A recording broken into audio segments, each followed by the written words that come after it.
Эх, Игорь Петрович,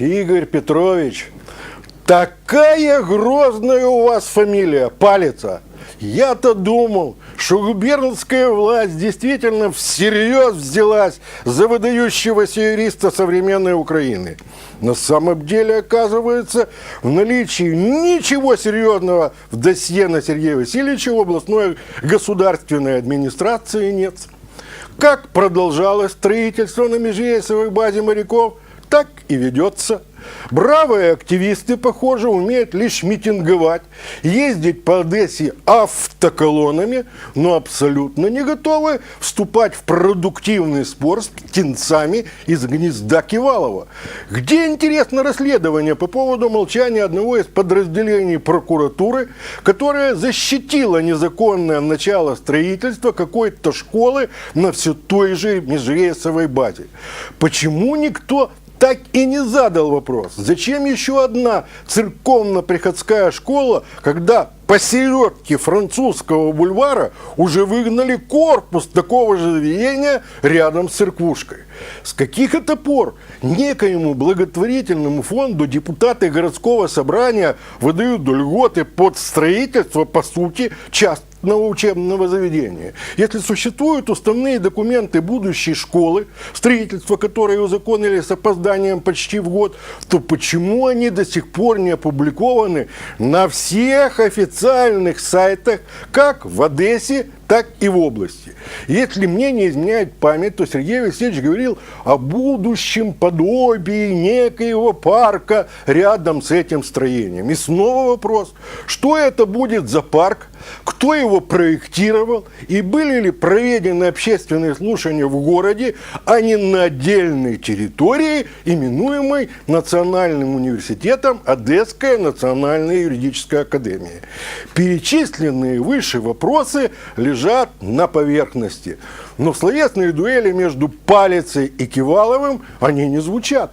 Более того, на губернатора выплескивается неприятная информация, которая ставит его, мягко говоря, в неприятную ситуацию. Игорь Петрович утверждает, что подавал заявление в парламент с просьбой снять с него депутатские полномочия. Сергей Васильевич в оборотку публикует ответ из Верховной Рады, что такого заявления не было.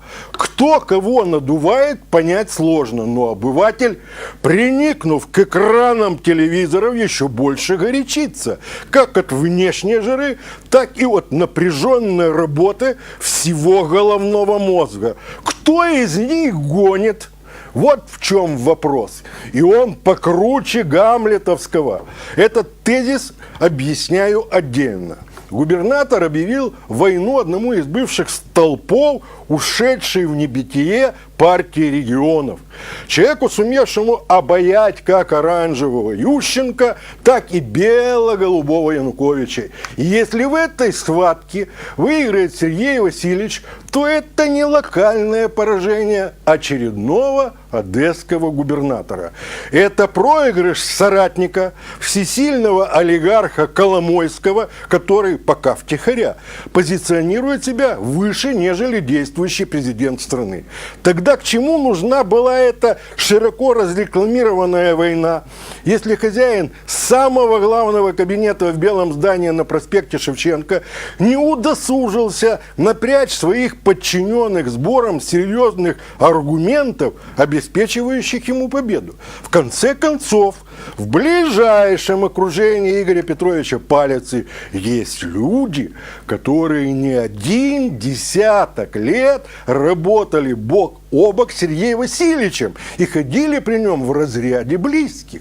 Впрочем, это проблема губернатора. Одесситы обязаны до конца наблюдать за развитием действий. От финала сей схватки будет зависеть главное.